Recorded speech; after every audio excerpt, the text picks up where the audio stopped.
Hello, I'm Bryan Graf, SVP of Cybersecurity and Compliance Advisory here at Abacode, and welcome to our CMMC session. With the recent publishing of the CMMC rule, we thought it would be a good idea to cover the basics of CMMC for our customers and our partners.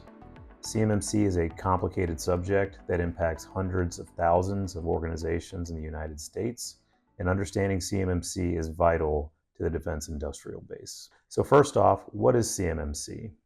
The Cybersecurity Maturity Model Certification, or CMMC, version 2.0, is a program from the Department of Defense that aims to protect sensitive information shared by the federal agencies with contractors and subcontractors. CMMC applies to all organizations that store, process, or transmit controlled unclassified information or federal contract information. This includes primes, subcontractors, vendors, and any other organization that touches that data. So what is CUI and FCI? Well, first, FCI. Federal contract information is data that's created, received, or transmitted or collected as a part of a contract between a prime or subcontractor and the federal government. This can include information inside the contract, contract performance reports, emails and discussions about contracts, notes, organizational charts, technical specifications, process documentation, and past performance information about contracts and contract performance. Controlled unclassified information is a much larger category of information. It's information that the government or other entities create or possess that is sensitive but not classified. And categories of CUI can include, but are not limited to, general critical infrastructure information, also known as CRIT, chemical terrorism vulnerability information, also known as CVI, or controlled technical information, also known as CTI. For more information on CUI identification, see the link in the description. So controlled and classified information examples can include things like personal details, PII, blueprints or diagrams, proprietary business information, or other crucial government data. Keeping CUI safe is vital for national security and continued government operations.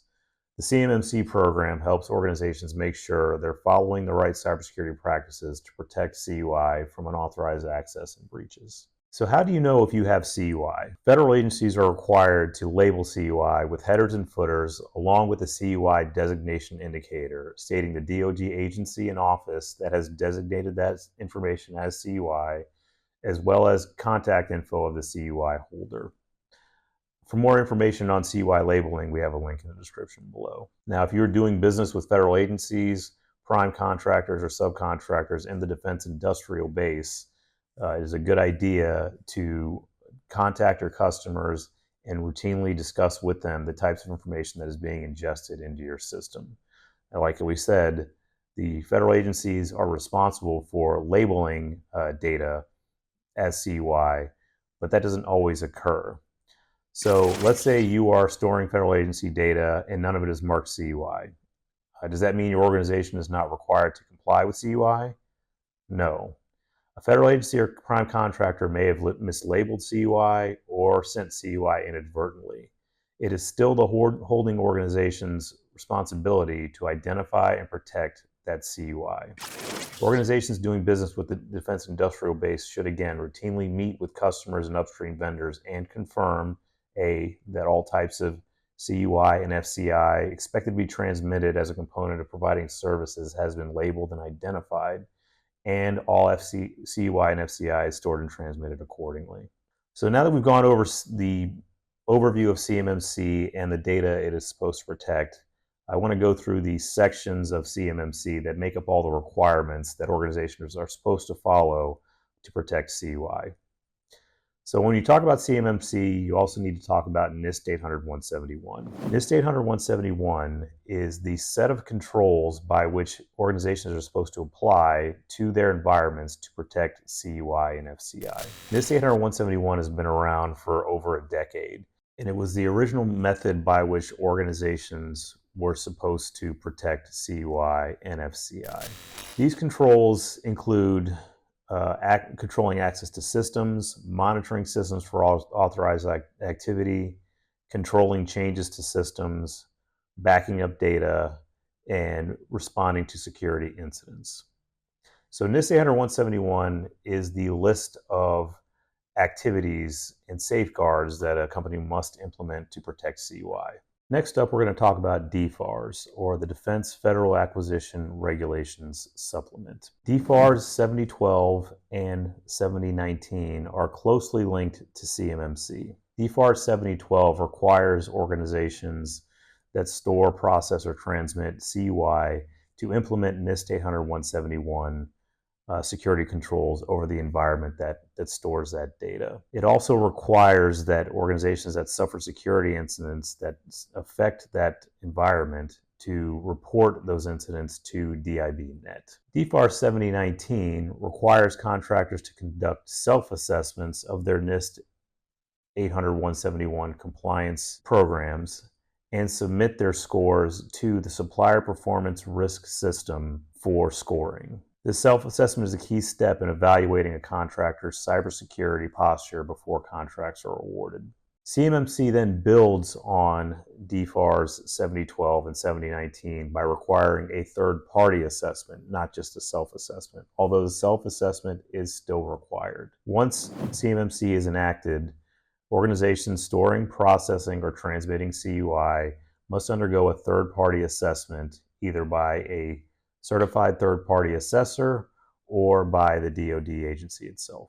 Now, in regards to CMMC, there are 3 levels of compliance, and they're based on the type of information the organization stores, processes, or transmits. We've already talked about CUI and FCI. CUI is the more sensitive of the data types. So organizations that are just storing federal contract information, or FCI, have to be level 1 compliant. This means that they must comply with the 17 practices outlined by CMMC Level 1 and perform self-assessments on an annual basis. Level 2 is for organizations that store lower priority CUI. They are required to comply with all 110 practices listed out in NIST 800-171. And they, in some instances, will require a third-party assessment every 3 years by a certified third-party assessor organization, although some of them will be able to undergo a self-assessment. Level 3 is for the highest priority CUI in the organizations that store it. They will require to comply with all 110 NIST 800-171 practices, plus extra practices from NIST 800-172. And will require a government audit every 3 years.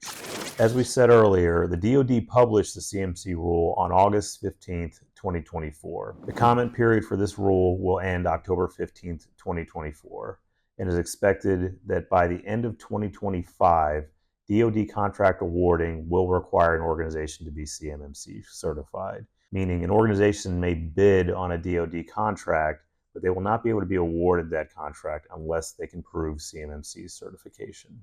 So in summary, CUI is non-classified but sensitive information produced or owned by the U.S. government that requires safeguarding. CUI was required to be labeled. However, receipt of unlabeled CUI does not absolve an organization of CUI protection duties. NIST 800-171 is a set of safeguards that organizations must implement to protect CUI. DFARS is a rule requiring organizations to comply with NIST 800-171 and apply it to their CUI environments. It also requires that organizations require flow-down vendors to comply with NIST 800-171 and report security incidents to the DIB.net. DFARS 7019 requires organizations to comply with DFARS 7012, but also requires that organizations perform a self-assessment and upload that self-assessment score to SPRS, which again we will go over in later sections. CMMC certification will be a requirement for DoD contracts in 2025. Thank you for joining our CMMC information session. If you would like to submit questions to be answered during our upcoming webinar, see the link in the description. If you have immediate questions about CMMC, See below for Abacode contact.